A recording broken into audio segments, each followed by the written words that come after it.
quasiment 3 mois après, voici la partie 2 de QVGDM spécial météo avec cette fois-ci Anthony le présentateur et moi-même le candidat. Vous allez bien vous marrer.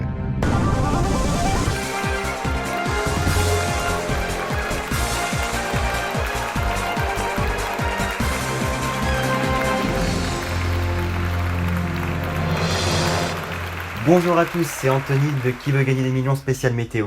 Dans cette partie 2, je me retrouve comme présentateur et nous avons comme candidat Erwan.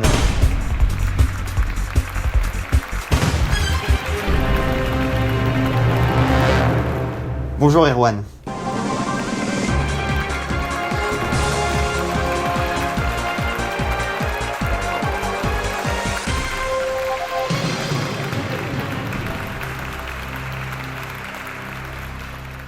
Bonsoir. Ah non, par contre, tu commences pas. J'ai rien dit. Bien justement, continue comme ça là, de rien dire là.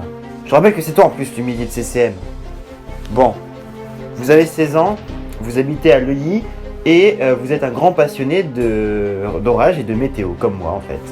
Ouais, mais comment vous savez tout ça alors que moi je vous ai rien dit à vous? Parce que je suis ton père. Ah d'accord. Non, en vrai, je fais que regarder mes notes. Quel con. Ah d'accord. Bon, vu que le temps passe, voici maintenant la pyramide des gains. On commence avec une première question qui vaut 200 €. On monte, une question à 1500 €, une autre à 48 000, et enfin, la dernière bien sûr à 1 million d'euros. Et c'est tout. Pas mal, hein? 3 jokers.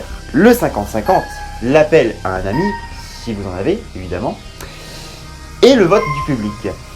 Un dernier viendra combler les 3 quand vous aurez correctement répondu aux 5 premières questions. Voici donc Erwan et nous jouons à Qui veut gagner des millions. Voici donc pour commencer la première question qui vaut 200 €. Comment appelle-t-on le type de nuage se situant dans la couche supérieure de la troposphère? Réponse A. Réponse B. Réponse C. 5 ou réponse D, Cyrus. Vous avez quand même eu du mal à prononcer toutes les réponses. Hein. Ouais, bah va prononcer les réponses aussi. Ouais, c'est la raison, c'était dur. Bah du coup, Cyrus. Oui, c'est la bonne réponse, bravo. Voici maintenant la deuxième question qui vaut 300 €. Comment appelle-t-on l'instrument qui permet de donner la direction du vent? Réponse A, la girouette. Réponse B, la pirouette, cacahuète. Réponse C, la cacahuète. Bah tiens, donc ça tombe bien, ça rejoint parfaitement la deuxième réponse. Ou réponse D, la bistouquette. La bistouquette? Punaise, mais vous devez vous amuser en rédigeant les questions, vous. Qui te dit que je m'amuse en les rédigeant? Bah c'est moi. Ouais, fais gaffe. Bon, du coup, je vais évidemment dire la réponse A, la girouette. Vous avez dit réponse A, et c'est la bonne réponse, bravo. Voici maintenant la troisième question pour 500 €.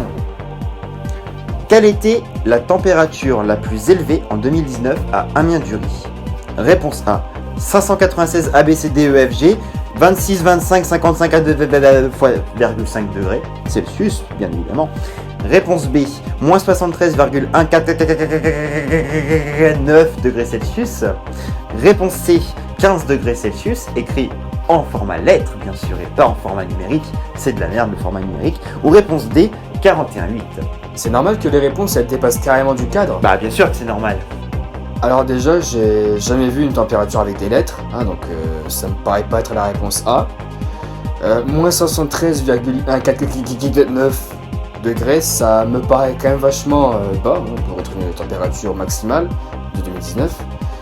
15 degrés Celsius, bon, ça me paraît être aussi un peu trop bas, donc je vais dire 41,8.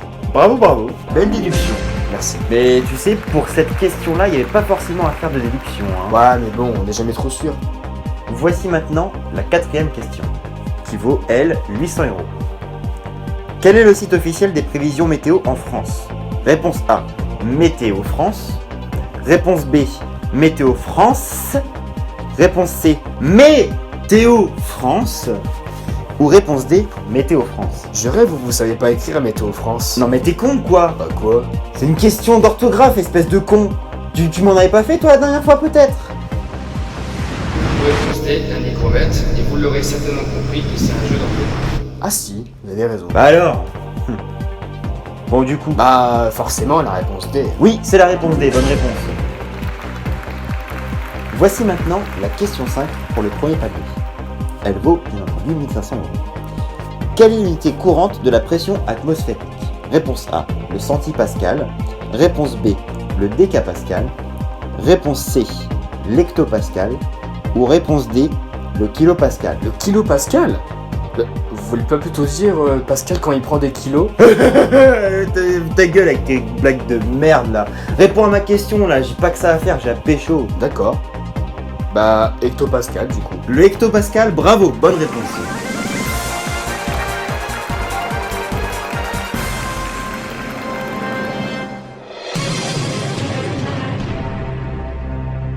Vous avez atteint le premier palier.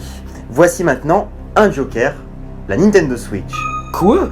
La Nintendo Switch? Ouais, enfin, le Switch si vous préférez. La Nintendo Switch, c'est parce que j'aime bien Nintendo, j'aime bien la Switch, etc.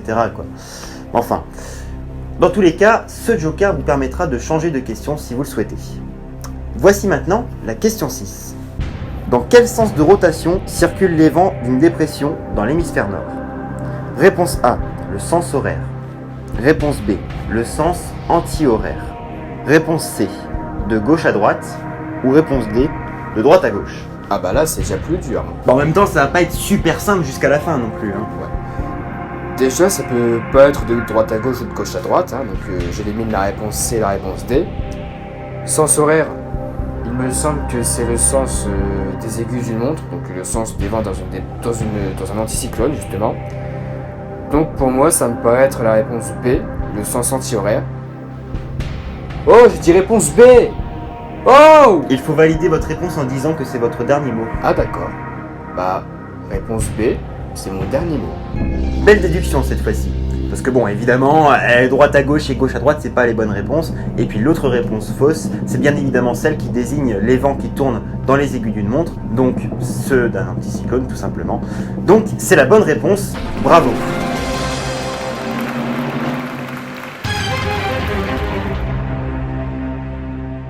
Voici maintenant la question 7 qui vaut 6 000 €. Quel bus du réseau Amétis faut-il prendre pour aller de l'arrêt Ormé à l'arrêt Gare du Nord Kia? Merde, non, c'est pas ça la question, oh là là. Ah voilà, je préfère. Étude scientifique des phénomènes atmosphériques est une définition associée au terme. Donc réponse A, hydrologie. Réponse B, sismologie. Réponse C, climatologie. Ou réponse D, météorologie. Ah bah c'est simple en fait. J'allais demander un joker, mais en fait c'est simple. Oui, bah c'est quoi du coup? Réponse D, la météorologie. Oui, et... Ah oui, c'est mon dernier mot. L'hydrologie, c'est l'étude de l'eau. La sismologie, c'est l'étude des séismes. La climatologie, c'est l'étude des phénomènes climatiques et météorologiques sur une longue durée, et ce, dans les différentes parties du globe. Donc évidemment, c'est la réponse D, la météorologie. Bravo, vous remportez les 6 000 €. Mais vous commencez vraiment à me casser les couilles avec votre gueule de merde là. Hein. Putain, je vais vous démonter la gueule. Enfin, Bon bref, 8ème question.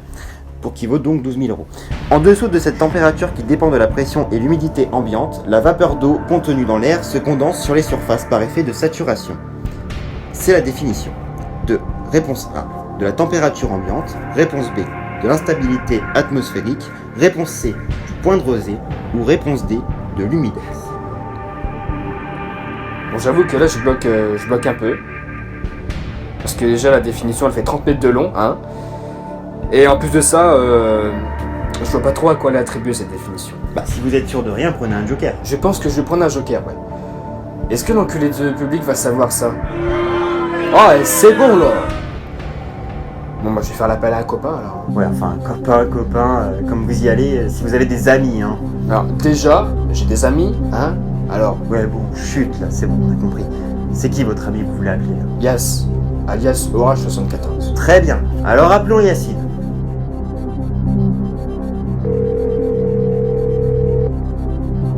Oui, allô? Yass, Oui? c'est Anthony, on est dans Qui veut gagner des millions, épisode 2. Ah, Anthony, comment ça va? Bah nickel, on est avec Erwan, il a besoin de toi. Avec qui? Erwan, Storm Info 80 quoi. Ah oui? Mais attends, le Joker, c'est bien l'appel à un ami? Ouais. Parce qu'Erwan, c'est pas mon ami. C'est méchant, Ouais, bon, bref. Yas, tu as 30 secondes pour aider Erwan à répondre à sa question. Tu es prêt? Ouais. Alors, c'est parti. Alors Yas, en dessous de cette température qui dépend de la pression et de l'humidité ambiante, la vapeur d'eau contenue dans l'air se condense sur les surfaces par effet de saturation. C'est la définition de la température ambiante, de l'instabilité atmosphérique, du point de rosée ou de l'humidex. Attends, mais mec, tu sais pas ce que ça veut dire? Bah non, c'est pour ça que je te demande justement. Mais mec, c'est la définition du point de rosée, ça. Ah bah merci Yas. Bon, moi j'ai pas mon temps à perdre à te parler, je dois filer. Ok, super. Allez, à plus. Je suppose que vous validez la réponse de Yas. Bah oui, évidemment, il avait l'air sûr de lui, donc oui. Et oui, c'est mon dernier mot, je sais. Eh bien, vous pourrez dire Cimer à Yas parce que... Oui, je sais, c'est la bonne réponse. Bon, déjà, c'est la dernière fois que tu me coups comme ça, d'accord?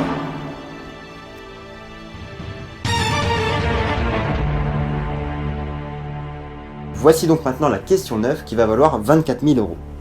Comment appelle-t-on ce type de nuage en forme de rouleau, souvent observé lors d'un violent orage? Réponse A, le cumulonimbus arcus.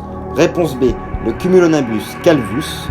Réponse C, le cumulonimbus mammatus. Ou réponse D, le cumulonimbus capillatus. Alors déjà, en regardant la photo, on s'aperçoit tout de suite que le nuage il ressemble clairement à un rouleau. Donc pour moi, ce serait la réponse A. Mais non, faites pas mieux. J'ai rien compris. Non, mais c'est la réponse A. Si, c'est mon dernier mot. Et si je vous disais que c'était pas la bonne réponse, comment vous le prendriez? Bah, je serais triste de redescendre à 1500 euros. Ah ouais? Eh ben... Non, Si. non, non, Si. non, non, non. Oh putain, j'ai dit si là! C'est la bonne réponse, putain!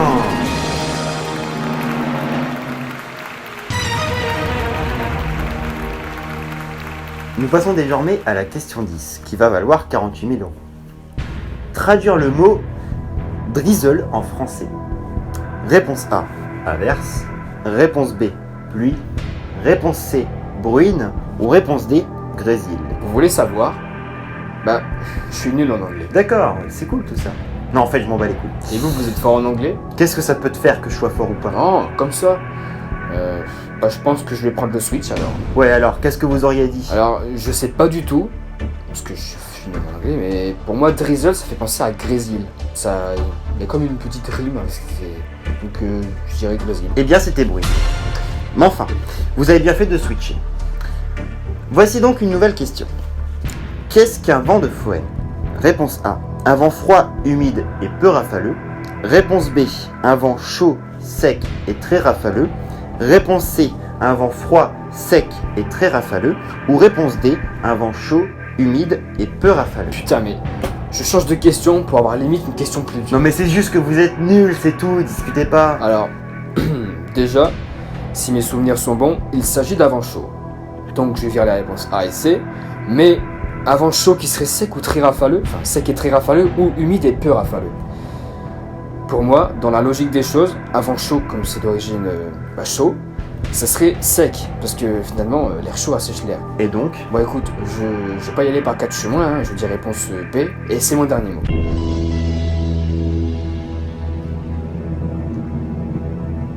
Vous savez quoi? Non? Quoi? Eh bien c'est l'heure de la pub!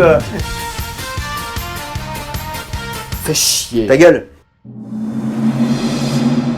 Bon, monsieur les téléspectateurs et mesdames les téléspectatrices, vous pouvez tenter de gagner le droit de prendre une tarte dans la gueule en classant correctement cette question.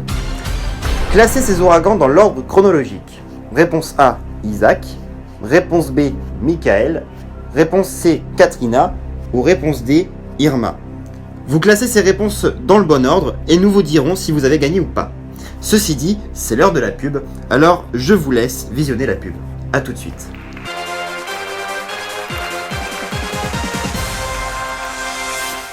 Bon, on est dans la page pub, mais on a quoi à dire en fait? Bah rien je crois. Mais putain, mais pourquoi ils nous font faire une pub alors ces enfoirés? Faut demander au producteur. Mais je les emmerde moi ces putains de producteurs.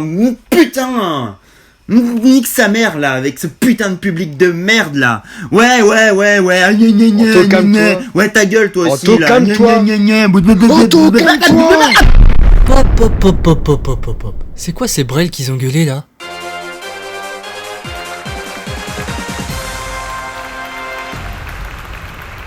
Nous revoici sur le plateau de Qui veut gagner des millions. Ce mec là, complètement bizarre en face de moi là, putain, il m'a pété la gueule lui. Et puis bien sûr moi qui est bien présent. Et nous étions à la question suivante. Qu'est-ce qu'un vent de Foehn? Réponse A, un vent froid, humide et peu rafaleux. Réponse B, un vent chaud, sec et très rafaleux. Réponse C, un vent froid, sec et très rafaleux. Ou réponse D, un vent chaud, humide et peu rafaleux.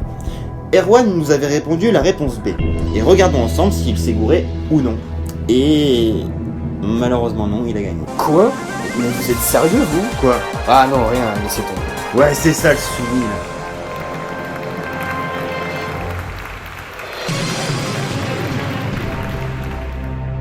Voici maintenant la question 11 qui va valoir 72 000 euros. Putain, le mec il a gagné plein d'argent, ça commence à m'énerver. Quelque chose est une dépression d'altitude tenace et de grande taille, qui est localisée près d'un pôle d'une planète. Quel est donc ce quelque chose? Réponse A, l'anticyclone polaire. Réponse B, le vortex polaire. Réponse C, la dépression polaire. Ou réponse D, le front polaire. Bon bah, on va pas y aller par quatre chemins, hein. Réponse B, le vortex polaire et c'est mon dernier mot.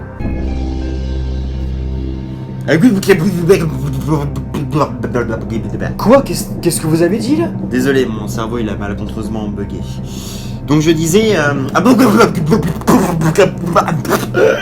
Mais on comprend rien, putain. C'est la bonne réponse ou quoi? Ah d'accord.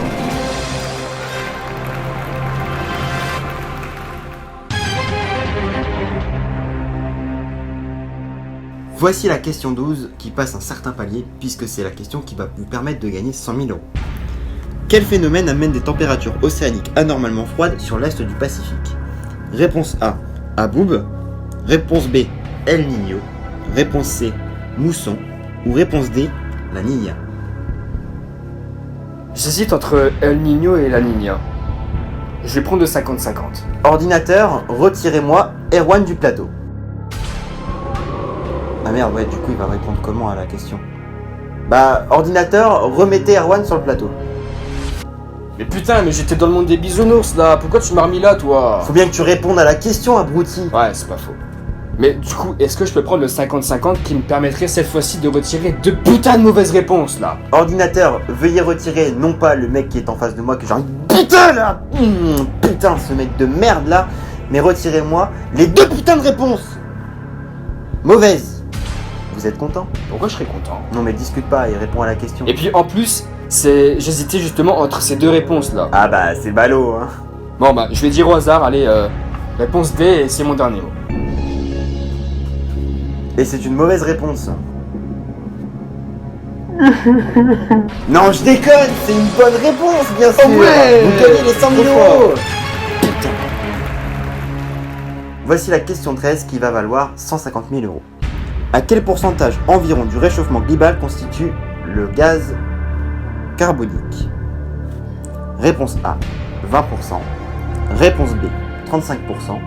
Réponse C, 50%. Ou réponse D, 65%. Alors, je sais, 50%, c'est mon dernier mot. Vous êtes rapide à répondre à la question. Oui, je sais. Bon bah écoutez, voilà, hein, c'est la bonne réponse.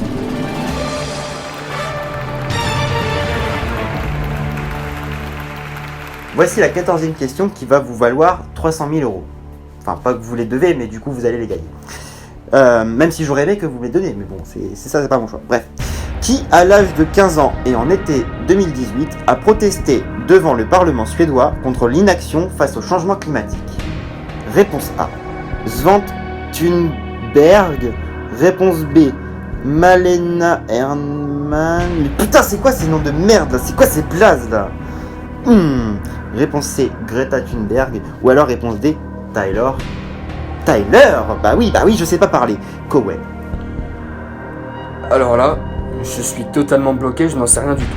Bah utilise un joker dans ce cas-là. Ouais, justement, je pense que je vais utiliser mon dernier joker, le vote du public. Public, c'est à vous de jouer maintenant. Alors vous prenez votre putain de boîtier là pour répondre à cette putain de question. Qui voici d'ailleurs?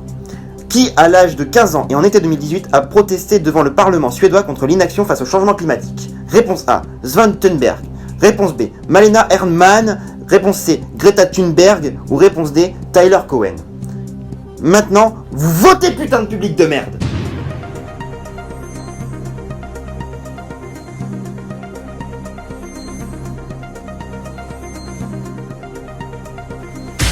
Alors, regardons un petit peu les résultats.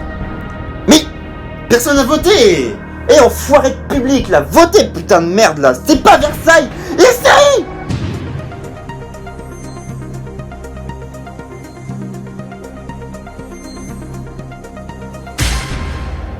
Donc cette fois... Oh et puis merde, vous avez qu'à lire les résultats là, ils sont fichés là. Moi j'ai clairement la flemme de parler, c'est bon. Vous êtes quand même un bâtard. Hein. Comment? Ah non, je disais, j'étais un bâtard. Ouais, je préfère. Bon bah, je vais suivre l'avis du public, hein, et je vais te dire la réponse C, Greta Thunberg. Et c'est mon dernier mot. C'est quoi? là. La quoi là? La mauvaise réponse ou la bonne réponse? Allez, dis là. Bon, tu vas me laisser parler, putain de connard de merde là. C'est la bonne réponse là.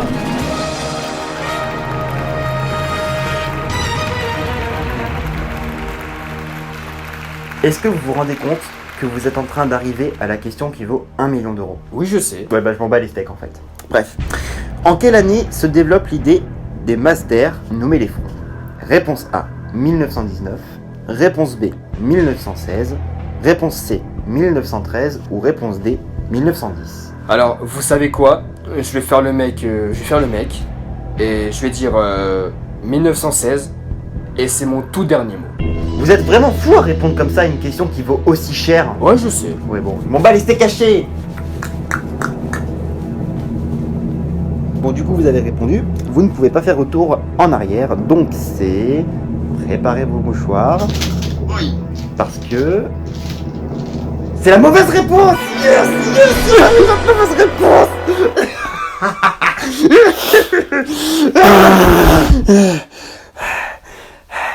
Bon. Pour la peine, vous aurez aucun argent. Maintenant, cassez-vous de mon putain de plateau. Merci d'avoir regardé cette deuxième partie de Qui veut gagner des millions. Si vous l'avez apprécié et que vous souhaitez éventuellement avoir un deuxième épisode, eh ben, n'hésitez pas à nous le dire dans les commentaires, comme ça on pourra le savoir et éventuellement y travailler. Bon, sur ce, je vais vous laisser, puisque j'ai un Erwan à défoncer. Allez, viens par ici, connard. Viens par là.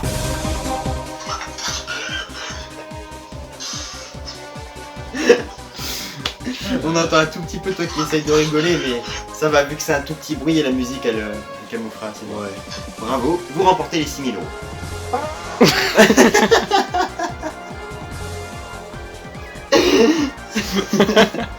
Ça dans le bêtisier, ça va être du propre, hein, putain.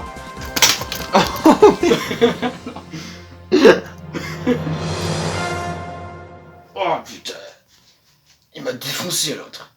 Oh.